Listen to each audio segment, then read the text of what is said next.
Oh my goodness. What have we just witnessed? What have you just watched here? What have we just had to sit through? That was not pretty. And the reason I'm just going to be ranting and raving still is because I hate to say told you so, but I told you so. The manager isn't good enough. There's no understanding of play. There's no balance in the side. There's no style of play whatsoever. There's no, it's just a lackluster performance again from England. And it looked like we were going out. I want to talk about the team selection. I want to talk about the lack of substitutions. I want to talk about the lack of change. I want to talk about the lack of intensity. I want to talk about the lack of. That's what I want to talk about. I should be buzzing. I should be happy. I should be able to sit there now and say, England are going through. It's amazing. We're so happy. Blah, blah, blah. But let's just be real. It was a horrible watch. It was awkward. Everybody was calling for Southgate's head. I looked at my social media, it was going off. Everybody wants this manager gone. Nobody wants him in. And I tell you what, he's the luckiest man alive. And so are England, because we're going to come into the player performances tonight as well, because it wasn't good enough. But the manager has just got no clue what he's doing. It's an absolute embarrassment. We're going to talk about the fact that Ivan Toney had to be trotting on for a few seconds to go. We're going to talk about the fact that this team had not changed. We're going to talk about the fact that the subs were embarrassing. We're going to talk about some of the lack of individual quality at the moment. We're going to talk about the lack of cohesion. It's coming. Trust me. And it ain't coming home. Let me tell you that now. We all know that. Slovakia, fair play. I mean, wasn't much of a performance, but it didn't need to be. England are the ones to be looking at, not Slovakia. It was a shambles, absolute shambles. Nothing short of embarrassment, nothing short of shocking, and nothing short of, I would say, laughable. Is actually the word more than embarrassing. It was more of a joke, more of a laugh than it was embarrassing because it's beyond embarrassment now. This has been the worst tournament so far that I've seen in a long, long time. And I have to say that I wasn't there to witness some of the England tournaments before my time, but in the ones that I've seen, we can at least have gone out disappointed when we get to a semi-final and lose to Argentina in 98 on penalties. 96, we lose on penalties to Germany under Venables and, of course, Hoddle. Then we go into the Sven-Goran Eriksson era and you actually see a golden generation that is actually attractive to watch. And yeah, we should have potentially done better, but we lost to Brazil in 2002. It wasn't like we went out to a really poor side. I've seen some really, really bad stuff under Graham Taylor and Roy Hodgson, but trust me, this at the moment, tournament-wise, has been by far and beyond the worst I've ever seen. I have never seen anything like this so far. It has been shambolic. Let's talk about the positives. It's going to take 2 seconds. Jude Bellingham, wonderful overhead kick. Harry Kane, decent headed goal. The end. There's no more positives. There is none. There's no more positives. Other than we're through, there's no more positives. That is it. It's an absolute disgrace what I was seeing out there today. There was an unbelievable amount of sheer embarrassment, sheer laughable football, lack of intensity, lack of cohesion, lackluster performance, a lack of energy, a lack of drive, a lack of attacking minded football, a lack of change, lack of ideas, lack of everything from a manager and players that have let themselves down today. And I don't care what anyone says. We went through woohoo. We should have Slovakia. They've let themselves down massively because they've given everybody a laugh. England's group was poor. England have gone through somehow in the last few minutes. These are supposed to be the favourites of the tournament everyone's talking about. Well, let me tell you now, Portugal are playing better. Georgia are playing better. Spain are playing better. Germany are playing better. France have been poor, but they're playing better than us. There's probably what? Austria, Switzerland, a few other teams you can name that have thrown into it that have been better than England. Even Italy, who have gone out, have probably had a performance better. Denmark, who have gone out, have probably had a performance better. This is the worst we have been in a very, very long, long time. And I am actually not proud to say that I'm supporting England in this tournament because it has been so, so poor. So, so poor. Let me know your thoughts in the chat. We're going to go through it.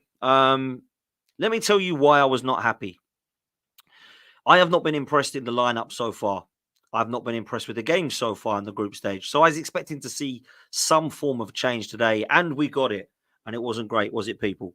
We got Kobe Minu in, who, to be fair, doesn't have to hold his head too high, but certainly can be one that can walk off the pitch and say, I tried my best and I gave 110. I think there's a lot to be said about some of his passing, some of his fearless football, and some of the times where he's just had a bit of a crack. There's a couple of chances where he's actually had a go. And I thought, you know what, fair play. I actually quite like the kid. I think he's going to be a top talent. So he comes in. Everything else stays the same. Now, I'm not expecting to see Ramsdale in goal, Lewis dunk. I'm not expecting to see Konza. I'm not expecting to see a different option in midfield other than Bellingham and Rice. I'm not expecting to see Harry Kane dropped. I'm expecting to see something a little bit different. I agree with what Gary Neville said. It is a crime that we are not putting Trent Alexander-Arnold in this team. It's a crime Foden is being stuck out on the left. It's a crime that we're still sticking with Trippier at left back. They're my problems right there. So Trippier, first few minutes of the game, what happens? Puts in an absolute suicidal back pass to Guehi. He then goes in, gets yellow carded, and he's now out for the next game. A player, by the way, who has not only assisted the goal that Bellingham scored, but has actually been, in my opinion, the best player in this tournament for England so far. And that's not saying a lot. Mark Guehi, he's a very good centre-half, and I've been very, very impressed with him. But he's now out of the next game. So it's Lewis Dunk or somebody like that coming in. So now let's talk a little bit about why Kieran Trippier should not be playing at left back. It's not because Kieran Trippier is a bad footballer. It's not because Kieran Trippier is dusted or he's finished or anything like that. It's because Kieran Trippier can put a ball in with his right foot, but cannot cut outside on his left foot and use his left foot at all. So therefore gives us absolutely zero width. Therefore attacks are minimal. And therefore the left-hand side is an absolute shambles and has been all tournament. Because who's in front of him? Phil Foden, another player who should not be there. A player who should be put in the number 10 position like he is for Manchester City. Not because he can't play out there, but you need to have the right surroundings for players like that. And we just don't have it because everybody is a little bit ski-whiff and out of position on that left-hand side. It just does not look good enough. So we're in a position right now where we're actually forcing people into the wrong positions. And we saw it again today. Bukayo Saka was asked to come left back. We've got Walker, who I don't think was very good today at all and was getting completely done. Might as well have played Trent there because apparently Trent can't defend. Well, neither could Walker today. Stones looked off of it. I thought Rice had a moment of madness, a moment of excellence, and then another moment of madness, and then a moment of excellence. I thought Jude Bellingham was pretty poor. It looked like he was running in custard most of the game. And then, boom, moment of brilliance. So I'm not against the moments of brilliances that can happen in games of football when they happen, because that's where you roll the dice. And Gareth Southgate's rolled the dice today because I thought Kane and Bellingham were poor. I've got to be honest with you. I understand they're the ones that will get the plaudits now because of how they've scored goals, but they were poor today. Saka was ineffective. Foden, ineffective. In fact, we had to take him off for us to actually win the game. So I honestly can't believe that some of these individuals are wearing the country's shirt and looking like Conference League players. That is a massive problem. Massive, massive problem. So I have to say, I'm in a position where I look at the England side and I do look at some of the players and point fingers and say, what's happening here? But you can't tell me that the manager doesn't deserve the blame because there's no balance in this side or understanding, style of play. There's no tactics that work. There's not a formation that you can understand. So you look at it and think, we've gone 1-0 down. It's poor. It's a lump up top. We haven't defended it well. He's gone through. It's a great pass, and we're 1-0 down. But in 20 minutes, there's still plenty of the game to go. And it was shambolic. It took him to almost 80 minutes to change anything. Eze come on, Palmer come on. Now, I thought Palmer was really good when he came on. I actually thought he'd give us a lot more on that right-hand side. I felt that there was always a kind of threat potentially down that side, and he kept the ball a lot better than Bukayo Saka did. But actually, it was Ivan Toney who come on, and I thought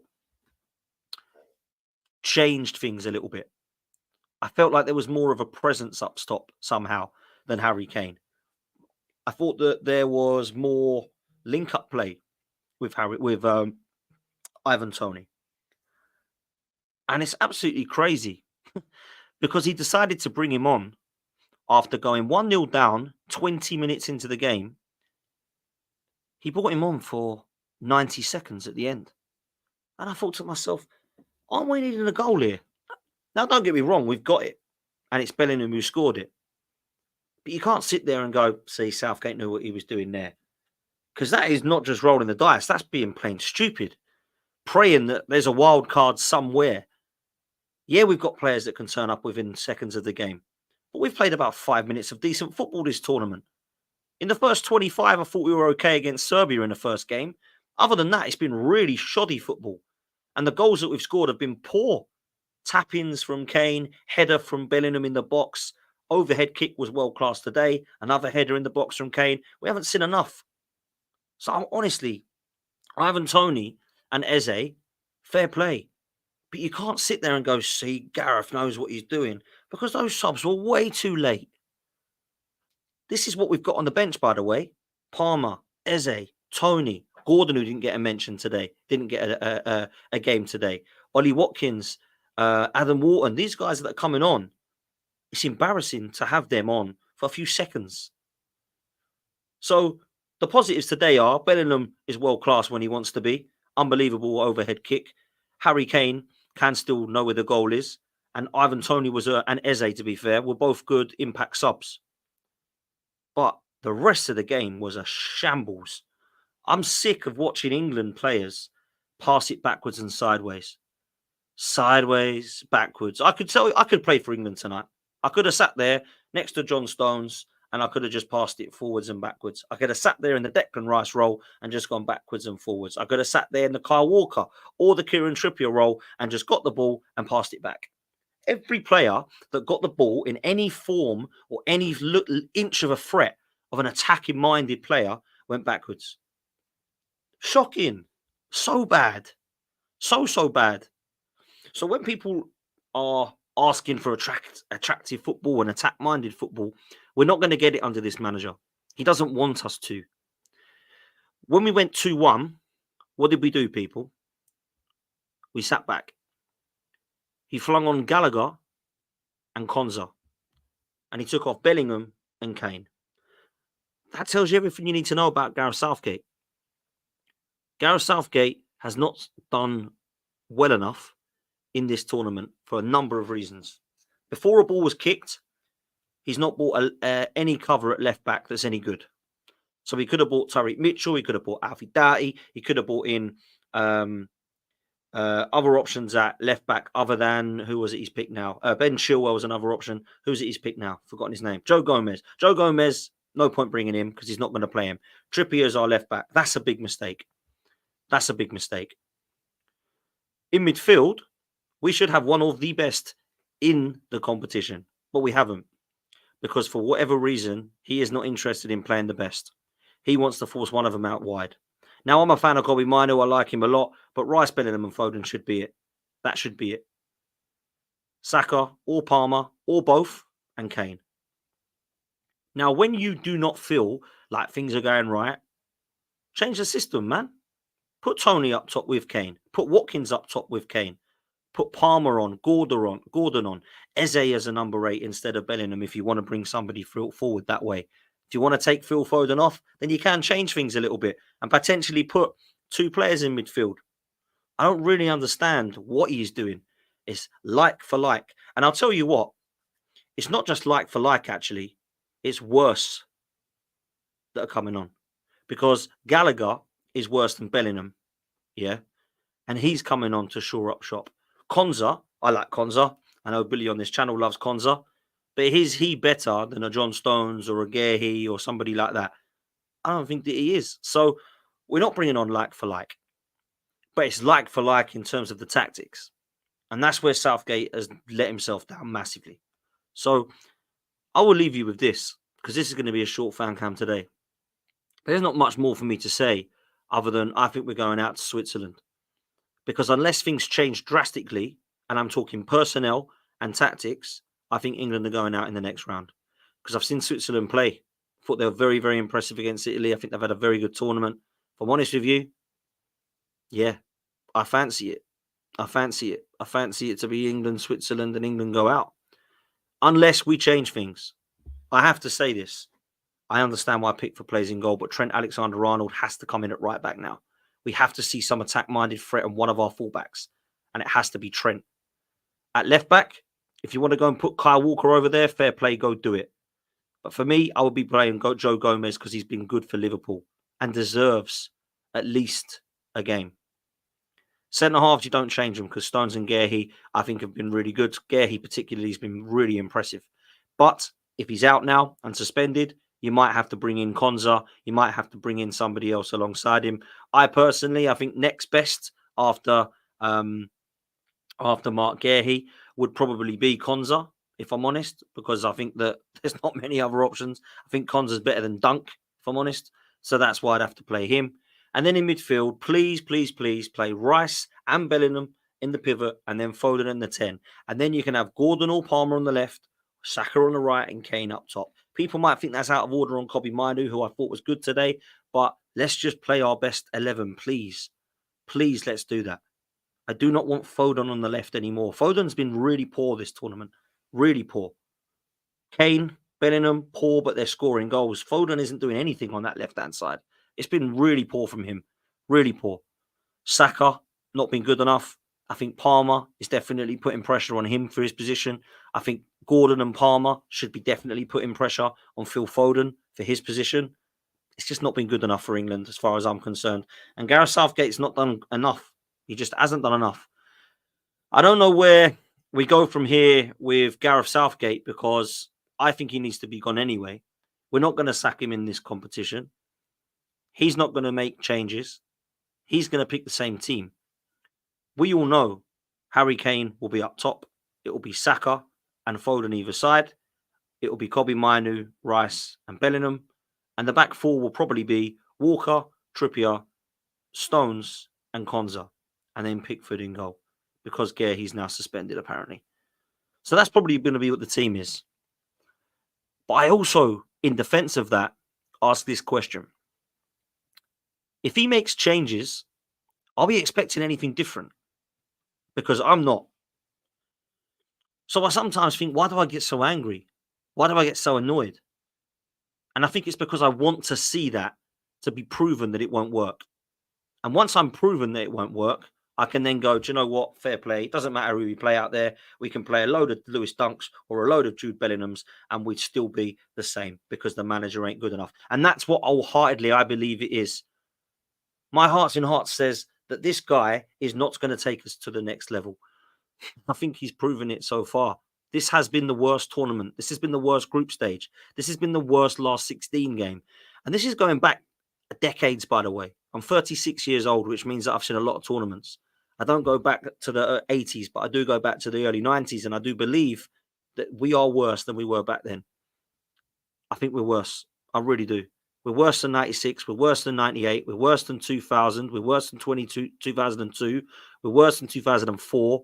Worse than 2006. Worse than 2008. We've actually gone as bad back now to the Capello, who's better, Sven, who's better, Terry Venables, who's better, Glenn Hoddle, who's better. We're going back to Graham Taylor, even Roy Hodgson in 2016 at Iceland, where it was a shambles. We scored more goals in that group stage. That's how bad we got to go back. And, by the way, with this England, not with the England of Graham Taylor's era, with Steve Stone and players like that. We're talking about Ballon d'Or contenders, Premier League winners, Champions League winners, treble winners, double winners. We're talking about title contenders. In that side that we have just seen out there, you would not know that Jordan Pickford has got the most clean sheets. You would not know that in defence, John Stones has won a treble. You would not know that Kyle Walker and Kieran Trippier have been playing for the past, 20 years pretty much now at the top level of game as a fullback. You would not know that Saka and Rice have just nearly won the title with Arsenal. You would not know that Foden has won a treble and a Premier League title this year. And you would definitely not know that Bellingham is a Ballon d'Or contender. There's no way you would know that Kane is a Golden Boot winner, not just in the Premier League of the last few years, but also in the Bundesliga. There's no way. Anybody watching that game today against Slovakia, anybody watching the games against Serbia, Denmark, they would have no idea that it was England that were favourites for this competition. They'd have no idea that those players were the ones that were mentioned in those brackets of being world class.